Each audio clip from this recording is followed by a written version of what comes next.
எனக்கு சோறாக்கவே விருப்பம் இல்லை. பிறகு இருந்தாலும் பசிக்குதே அப்படின்ட்டு சோறை வடித்து வச்சுட்டு அப்புறம் குழம்பு என்ன வைக்கலாம் அப்படின்னு யோசிக்கும் போது காயவே வைக்காட்டி என்ன அப்படின்ட்டு புளியை தாளித்து கிளறிடலாம் அப்படின்னு நினச்சி புளியெல்லாம் தாளித்து விட்டு கொதிக்க விட்டாச்சு. புது புளி, அதனால் கலர் அவ்வளோ ஒரு கண்ணுக்கு குளிர்ச்சியாக இருக்குது. அப்படியே நல்லா கொதித்து எண்ணெய் பிரிஞ்சு வரணும். எப்பயுமே புளி தாளிச்சுக்கிட்டோம்னா எண்ணெய் பிரிஞ்சு வந்த பிறந்தே நம்ம சாப்பாடை போட்டு கிளறணும், இல்லைன்னா புளியோட பச்சை வாடை அப்படியே இருக்கும்.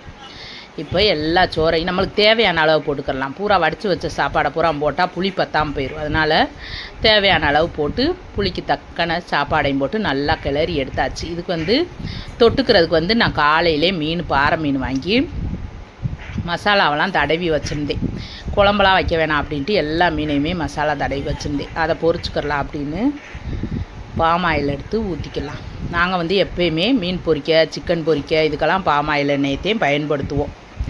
சும்மா தேங்காய் எண்ணெயில் பொரிக்கிறேன் அதில் பொரிக்கிறேன்னு ஏன் போய் சொல்லணும், நம்ம பயன்படுத்துகிறதே நம்ம சொல்லணும். பாம் ஆயில் இதை ஊற்றியாச்சு. நல்லா எண்ணெய் காஞ்சோடனே எண்ணெய்க்கு தக்கன 3 மீனாக போட்டு பொரிச்சுக்கலான்னு ஃபஸ்ட்டு 3 போட்டு பொரித்து எடுத்தாச்சு. நல்லா மசாலா உதிராமல் சூப்பராக வந்துச்சு.